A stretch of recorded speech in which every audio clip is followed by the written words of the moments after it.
What's up everybody, it's Rent here, and today I'll be taking a look at Jaeger, the best defending roamer in the game. So let's get into it. As per usual, I'm going to start with the loadout. So you have the M870 shotgun and you have the 416 AR. I use the AR because it's the most flexible gun on the defending side, and you absolutely need that flexibility when you're roaming, since you don't get to choose when you engage most of the time. And as per usual, I use the hollow side, the compensator, and the grip, no laser side, because I won't be shooting from the hip. And a big part of what makes a roamer good is to surprise the enemy. And if you use a laser, you won't be surprising anyone. The only sidearm you have is a P12, but don't worry, it's a good gun, it gets the job done, it has a lot of bullets in the mag and decent damage, and that's pretty much all you need in a sidearm. And in the gadget category, you have the deployable shield and the barbed wire. Now I have way too much to say for you to be looking at the menu while I talk about that, so I'll be talking about it later in the video. And to finish off the loadout, you have low armor and high mobility, which makes a lot of sense with the roaming role you're going to be adapting when playing Jaeger. And don't you worry about the low armor, since you'll be avoiding tunnel vision types of engagement at all costs. Jaeger's special ability is the Magpie, or ADS for Active Defense System. It's basically a gadget that you put down on the walls or the floor, and it zaps projectiles as soon as it has line of sight to it. So some examples of projectiles could be frag grenades, stun grenades, Thatcher's EMP grenades, Ash's breaching round, and so on. Each Magpie can take out 2 projectiles, and as soon as it's out of charges, the red light's gonna turn off. Alright, now that we have the boring stuff out of the way, let's talk about Jaeger, how to play him, and why is he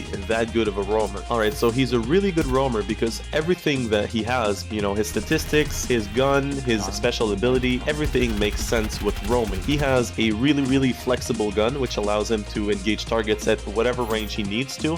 His special ability doesn't really require him to be alive, so if you die in a good trade, your team's not going to suffer that much about your loss. And because you have high mobility, you can stay really far away from your team but still be quick to get back to them if they need you. And having high mobility just helps you in general to flank the enemy better, and because the servers are really bad right now, high mobility means your peeker's advantage is going to be even greater. With a great Jaeger player on your roster, the attacking team won't be able to circle the sites and clear a lot of flanks without risking getting flanked themselves. They will have to clean each room one at a time and watch all possible angles, which will make them a lot slower and a lot less effective on the front line. It's honestly really stressful to play against a good Jaeger player, especially with the state of the servers right now and the peeker's advantage being insanely big. During the preparation phase, Jaeger needs to be really quick. So basically you put 2 ADS, you keep 1 for yourself, and then you run upstairs and you reinforce all the trapdoors that would create good crossfire on your team's positioning. After that's done, you need to get into position to shoot the attackers as they come to the building, because the 416 has the most range of all the weapons that the defending team can use. And the key to success when shooting people outside is to not be greedy. If you get 3, 2, or even 1 kill, that's enough. You have an advantage. Don't be greedy and mess it up. Just go hide somewhere else, because now that you have the numbers advantage, they won't be able to check all their corners as well as if there were 5. So go hide in an unpredictable spot and make that advantage even bigger. You know, the goal in pretty much all the competitive games is to make a small advantage and then maintain it for as long as possible to be able to find an opportunity to make it even bigger. And Jaeger is the one that creates that small early game advantage. Let's talk about deployable shields and barbed wire. Now when you think about it, the deployable shield is not really going to help you at all when you're a roamer, because you won't be staying near it, so you know, why bother? So I use a deployable shield to lay down traps. Basically I put the deployable shield in a corner and then I put an ADS right behind it, and usually when attackers see that, they toss frag grenades or stun grenades at it, and as soon as they see that those are getting zapped, they think someone's hiding behind there, because why would you waste an ADS if you're not gonna camp there, right? And as soon as I hear those grenades getting zapped, I know that the enemy is looking at the wrong corner, and so I peek and I kill them, and that trap works surprisingly well. However, if you're playing against good players in competitive, that's not gonna work as well, because they'll use a lot more drones and they'll realize this is just a trap. Now let's talk about the barbed wires. They're really good at holding doorways that can't be flanked, because they'll make the enemies unable to strafe left and right, giving you a big advantage in the gunfight. They're also great at guarding flanks that you won't be paying a lot of attention to, because when the enemy steps on it and or destroys it, it'll make a lot of noise notifying you that someone's there. Mixing those 2 uses of the barbed wires in one will give you a big advantage, because you'll be able to pay attention to the right place at the right time. And that's a big deal, because as a roamer, there's so many places you need to pay attention to, and removing 1 or 2 of those is going to drastically improve your effectiveness. Let's now talk about some late game strategies. When it's a 2v2, 3v2, or even 4v2 situation, it's really important important that you don't split your team apart, because that's the only way the enemy team can come back. And so at that moment, you should really play straightforward and get back to your team. I know it doesn't sound like the biggest advice, but trust me, I've lost way too many stupid rounds that I now care a lot about strategy, even in a 5 versus 1 situation. And you should too. And what I like the most about Jaeger is that, much like Sledge and Ash, being on your own and taking decisions by yourself is something that's really hard to do, and it makes the skill gap between the good players and the bad players absolutely huge, which is really cool for competitive players. Alright, I covered everything I wanted to talk about. So in conclusion, when playing Jaeger in the preparation phase, you really want to be quick, placing these ADS where your team is most likely going to hang out, and then going upstairs and reinforcing all these trapdoors that would create crossfire on your team. After that, you need to get into a setup that would give you a good chance of an early pick. Remember that when you're shooting people outside, you're trying to get an advantage. You're not trying to get killed. So after 1 or 2 kills, you need to get out of there. Try to prolong that early advantage that you gain as much as possible, and try to be as unpredictable as you can. Towards the end of the round, it's really important that you come back to your team and you play it straightforward from there, as it's going to reduce the chances of something stupid happening. Alright guys, I hope you enjoyed my video, and stay tuned until the very end of it to see a crazy kill I did with the Jaeger. So thanks for watching.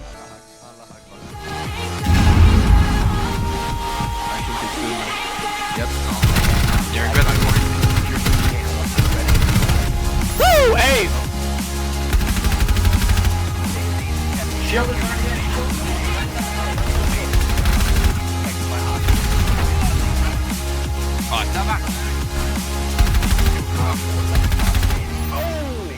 I often do that where I throw an EMP grenade to scare off someone. For example, this guy right there. I mean, I throw the EMP grenade and he starts running across the goddamn room like he's on fire or something. And so I often get kills this way. Yeah,